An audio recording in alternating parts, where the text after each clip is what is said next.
You've got a massive passion for public health. You genuinely want to make a difference in the world. But right now, you're sitting there staring at a completely blank screen, feeling like every topic you brainstorm is either way too small to matter or too impossibly huge to actually finish. Seriously, I see this all the time. So many passionate people get stuck right here at the starting line. You end up spending weeks, sometimes even months, just spinning your wheels because you didn't lay a proper foundation. Well, today, we're ending that. By the end of this explainer, you won't just have a vague idea. You'll have a rock-solid winning topic perfectly prepped for a research proposal. Let's dive in.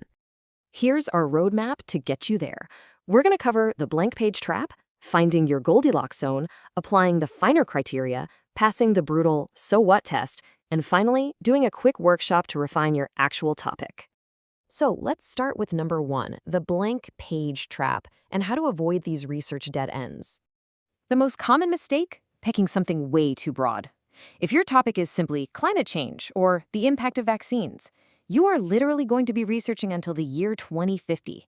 That's a massive subject area, not a research topic. But on the flip side, we have the too narrow trap. Think social media's effect on anxiety among left-handed fifth graders in one specific classroom on a Tuesday. It might be interesting to you, but it has absolutely zero generalizability. Failing to set clear boundaries leads straight into these common pitfalls. Your problem becomes unmanageable, you waste precious time and resources, and worst of all, your findings lack genuine impact. If no one can use the data, no one's going to read it. Which brings us to our second point, finding the Goldilocks zone. This is where your scope is just right. For quantitative and clinical studies, the PICO framework is a fantastic tool. It gives you a literal checklist: population, intervention, comparison, outcome, and time, forcing you to be specific right from the jump. But if you aren't doing a clinical trial, you can simplify this into the incredibly useful PPS framework: population, problem, and setting. Who are you studying? What is the specific health outcome? And where is this happening?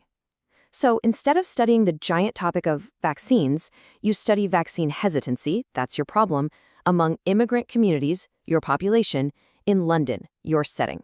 Boom, that is a perfect Goldilocks topic. Moving to step 3. Once you have that rough idea, it's time for the stress test, using your secret weapon, the finer criteria. The F stands for feasible. Basically, do you actually have the time, the money, and the access to data to pull this off? Look, if you need $1 million to track a novel virus for 5 years, but you only have a 2-month student deadline and zero budget, yeah, your topic simply isn't feasible. The I is for interesting. Does this topic genuinely get you excited? You are going to be staring at this data for a very long time. If you are already bored by your topic on day 1, your final research will be incredibly boring too. N stands for novel. Are you adding something new? Now, don't panic. You don't have to discover a brand new disease here. You just need to look at a known problem from a fresh angle, or maybe test it within a different population to see if the old theories still hold up. E is ethical. Will your study cause any harm? If your design involves putting vulnerable people at risk without strict ethical safeguards, you need to pivot your topic right now. You will never get past an institutional review board. And R is for relevant. Why should the public health community actually care? Does this impact clinical practice? Will it influence health policy? If it doesn't matter to the real world, it's just not a winning topic. Everything we just talked about forms the foundation of your problem statement. A well-articulated problem paves the way to actually contribute to human knowledge. A weak one? That just leads to huge headaches when you're trying to secure funding or get published. All right, section 4, let's talk about the ultimate significance filter, the so what test. I absolutely love this quote. Could you defend its significance to a room full of skeptical experts? Grant reviewers and journal editors are efficiency machines. If you cannot clearly articulate exactly why your discoveries matter, you've built your project on quicksand and they will reject it in 30 seconds flat. To pass this test, your compelling thesis has to answer 3 things in order. What is your core finding? How did you discover it? And so what does it actually mean for the field? This is your early warning system, way before you start writing. Okay, step 5. It's time to refine your winning topic. Let's do a quick mini workshop together. Seriously, grab a piece of paper right now. First, write down the broad area you are interested in. Let's say you wrote down, I'm studying water quality. Okay, now ruthlessly apply the test. So what? Why should anyone care about that broad statement? Look at the stark difference when we force specificity. We go from a vague interest, like, I'm studying climate change, to a targeted question, the impact of climate change on coastal cities in the UK.